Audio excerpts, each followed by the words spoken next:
Hi everyone, I'm Dejito Wilboy, together with my buddy, dele Peña.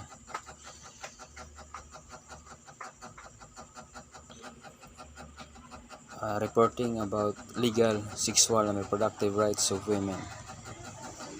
So in this discussion about the legal, sexual, and reproductive rights of women, there are different parts. First, the sexual and reproductive health and rights, or the SRHR. Then, why it matters. Next is how we are making an impact. And then health related rights and under the Women's Convention, then autonomy, then equality, discrimination and difference, then social construction of difference, and lastly is biological difference. But first, buddy EJ, please read the whole part of our discussion. Legal sexual reproductive rights of women. Legal rights of women, it is the sexual and reproductive health and rights of women rights. Women rights dismissed as controversial and separate to discussion on women economic and political lives. Decision maker and politicians seek different aspects of women and girls' lives in policy initiatives. Healthy workplace rights in ways that are neither realistic nor helpful. Why it matters. Global Fund for Women believes that a woman's ability to control her own body and access the health service she needs regardless of her sexuality. When a young woman knows her sexual reproductive health rights and can decide for herself when to have sex or nor become mother, and when she is safe from sexual violence. On every level, it makes moral economic sense to invest in women and girls' sexual and reproductive health of rights. How we are making an impact. While hard-won gains for sexual health and rights are often hampered by disturbing sex box, Global Fund for Women is determined to change the status. Women helping transform lives and give voice to women and girls in a fight for their sexual health and reproductive rights. Global Fund for Women has awarded grants to 832 organizations to advance women's and girls' sexual and reproductive health and rights around the world. Women's groups, we have supportive help decriminalize first semester abortion in Mexico City and Unigay. We also supported the first out lesbian groups in China, India, Lebanon, and many other places. Health-related rights under the Women's Convention. The convention guarantees the right to decide on the number and spacing of children, but that address women's rights is relation to health. It formulates states' parties' obligation to take all appropriate measures to eliminate discrimination against women. Access to health care in order to ensure on a basis of equality of non and women access to health services, including these related to family planning. It stipulates their undertaking to ensure the woman appropriate service in connection with pregnancy, confinement, and the postnatal period, granting for services where necessary as well as decapitation nutrition during pregnancy. It should be noted that Women's Convention is only one of the 6 human rights treaties in the United Nations system to mention family planning. Many other provisions of the Convention have an implicit or indirect bearing on women's rights. General recommendation of the Committee in relation to permit general mutilation, sexual violence, HIV or AIDS, and reproduction. The second comment is the definition of discrimination under convention applies to all women irrespective of their mental states. First expression of recognition and installation of marriage, constructing women's secret states, which is relevant in the health area. Social construction of difference. While convention acknowledge of the material function of women, social and cultural patterns of conduct often glorify motherhood in a woman. That circumstances women's rights, autonomy in exercising life choices. Cultural religious attitude may value women according to the ability to produce children. Repeated pregnancy spaced too closely together often the result of efforts to producing make children. Biological difference.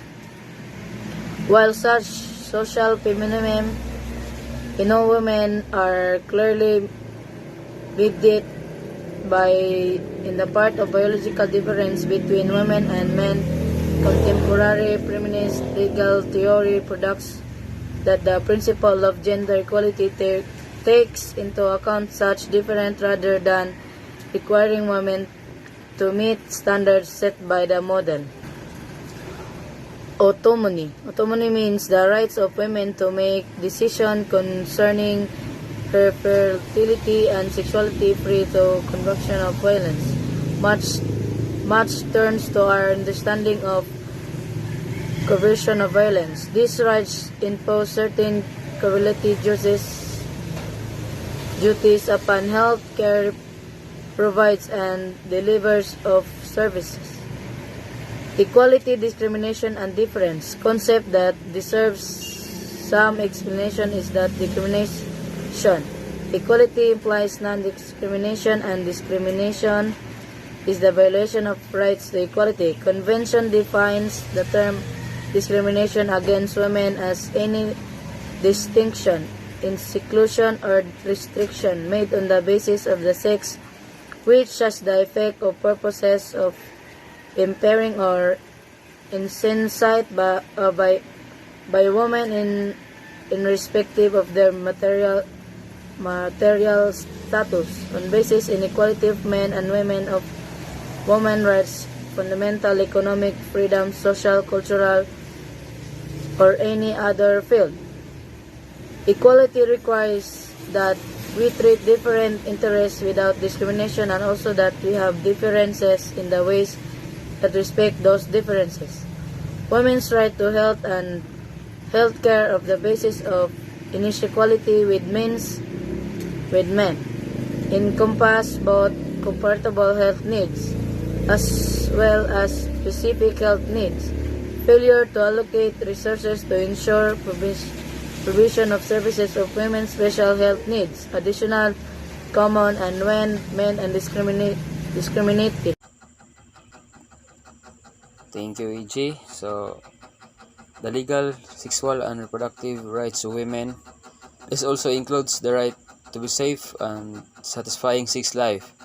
This recognizes that no woman should be subjected to forced pregnancy, forced sterilization, or forced abortion. This includes, among other things, freedom from discrimination because of one's sexuality and reproductive lives choices. So, the sexual and reproductive health and rights, or the SRHR, of women and girls are so often sidelined from the key policy debates on women's rights, dismissed as controversial and separate to the discussion to women's economic and political lives. So it is related to multiple human rights, the SRHR, including the right to life, to be free from torture, right to health, the right to privacy, and the right to education, and the right prohibition of discrimination. This means that state have obligation to respect, protect, and fulfill rights related women's sexual and reproductive health.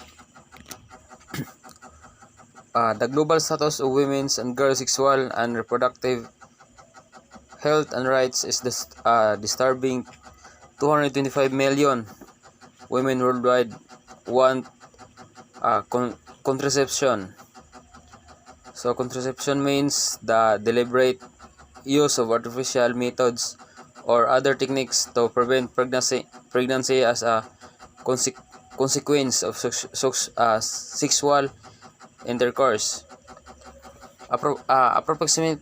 Approximately 800 women die daily from preventable causes related to pregnancy and childbirth, and 40% of UN number state criminalize same-sex relationship between consenting adults. Why it matters? So why it matters? Global Fund for Women believes that a woman's ability to control her own body and access the health service she needs, regardless to her sexuality, where she lives, her income level, or ethnicity, is a fundamental rights of women.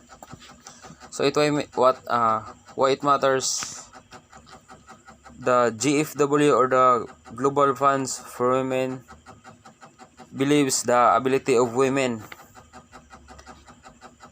When a young woman knows her sexual and reproductive health rights and can decide for herself when to have sex or to become a mother, and when she is safe from sexual violence, then she is empowered to fully realize her other rights. On every level, it makes moral and economic sense to invest in women's and girls' sexual and reproductive health and rights.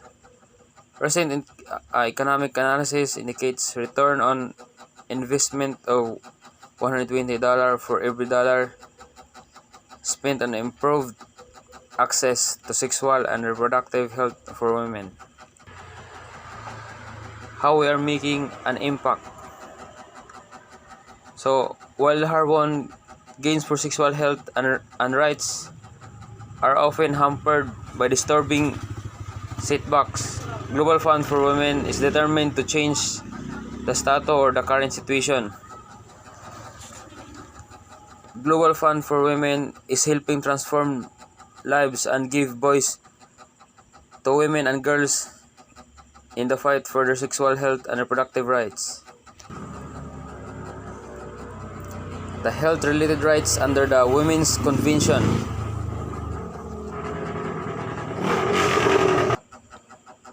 The Convention guarantees the right to decide on the number and spacing of children, but not that address women's rights in relation to health.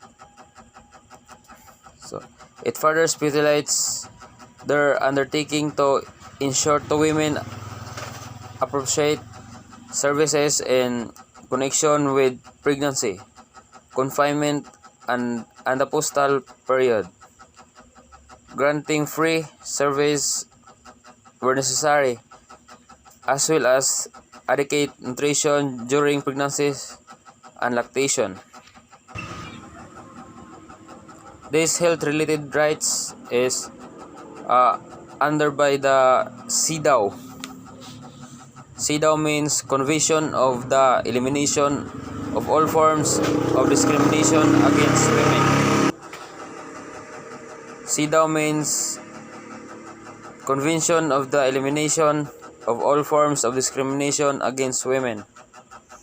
It should be noticed by the Women's Convention is the only one of the 6 human rights treaties in the United Nations system of mentioned family planning. The right of women in rural areas to have access to adequate healthcare facilities, including information, counseling, and services in the family planning. In autonomy, So autonomy means the right of a woman to make decision concerning her fertility and sexual free to coercion and violence. Much turn of our understanding coercion and violence. Key to this is the notion. Key to this is the notion. Notion means a conception of or belief about something. So key to this is the notion of choices.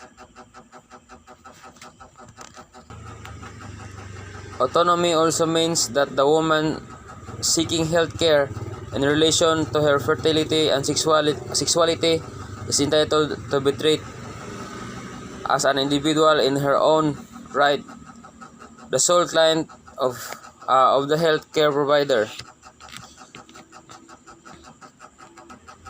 So the autonomy is the other word for the woman's right. This is a matter, among other things, of the women's right to equality before the law as to her legal capacity. So let's move on to equality, discrimination, and difference.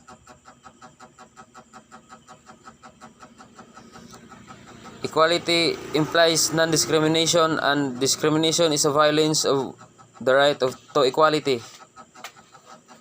So it has a difference from equality and discrimination.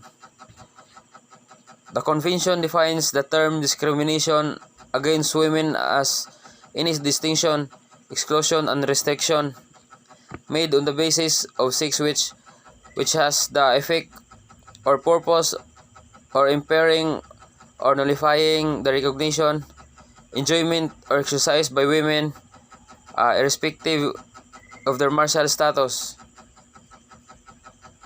on basis of equality of men and women, of human rights and fundamental freedoms in the political, economic, social, cultural, civil, or any field. There are two comments are in place. First, the convention adopts an effect approach whereby discrimination is condemned even if it is not purposeful. This pattern persists by the mere inertia of habit if no intervention is undertaken for the removal of discriminatory barriers, or if we fail to pay attention to these factors that comprise the real difference, some biological and psychological, and some social, between women and men in relation to their health. It should be mentioned in this context that committee has noted that discrimination under the convention is not restricted to action by or on behalf of governments. This means that state also be responsible for acts of discrimination perpetrated the private sphere by non-governmental actors, including healthcare providers. The second comment is that discrimination is that the definition of discrimination under the convention applies to all women irrespective of their marital status.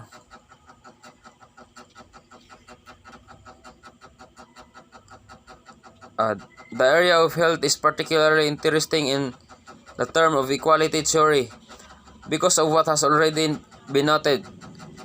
Real difference between women and men, some biological or psychological and some social. Women's health needs are different from men's due to true regards women's reproductive and sexual health, not only because biological differences are of the essence, but also because of discrimination against women is closely associated with prejudice, prejudice and stereotypes based on uh, patriarchal notion of women's sexual and reproductive roles and function. Keyword infertility. Infertility refers of an inability to conceive after having regular and protective sex rather. A social construction of difference. While convention while the convention acknowledged the material function of women, social and cultural pattern of conduct often glorify motherhood in a manner that circumscribe women's right to autonomy in exercising life choices. Cultural and religion attitudes may value women according to their ability and produce children. So in a cultural is if women married men, the women is become a housewife and stay in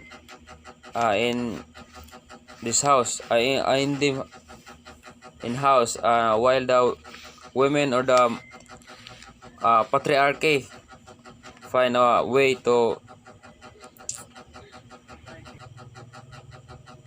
to feed their family. Stereotypes of women's sexuality underlie codes of justify that circumscribe women's freedom of movements and their participation in public life. Exclusion is an instance of leaving something or someone out. Then last is the biological difference. In a part of biological difference between women and men, contemporary feminist legal theory propounds that the principle of gender equality takes into account such difference, rather than requiring women to meet standards set by the male model. Equality requires that we treat the same interest without discrimination, and also that we treat different interests in the way that respect those differences. Failure to take into account the special health needs of women so as to ensure their access to appropriate health information and services constitute discrimination. Equality is not a formal matter for guaranteeing to women the same rights as men and combating purposeful discrimination, but rather a substantive matter of ensuring the effective enjoyment of equal outcome in health status and well-being. Women's right to health and healthcare on a basis of equality.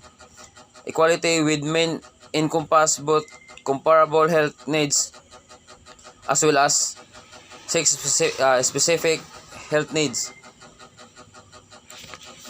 Failure in allocate resources or to ensure the provision of services for women's special health needs, in addition to those common for women and men, is discriminatory.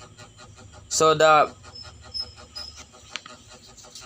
equality is equal to treat both men and women, while in but there is a difference in how we treat, because this is also includes might be safe because the legal and sexual rights of women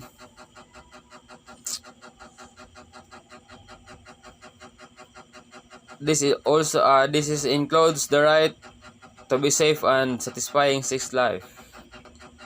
So the quotes for this is, whoever you are, wherever you live, all decision you make about your own body should be yours. So have a great day ahead. God bless. 10 seconds to copy the answer of your classmates.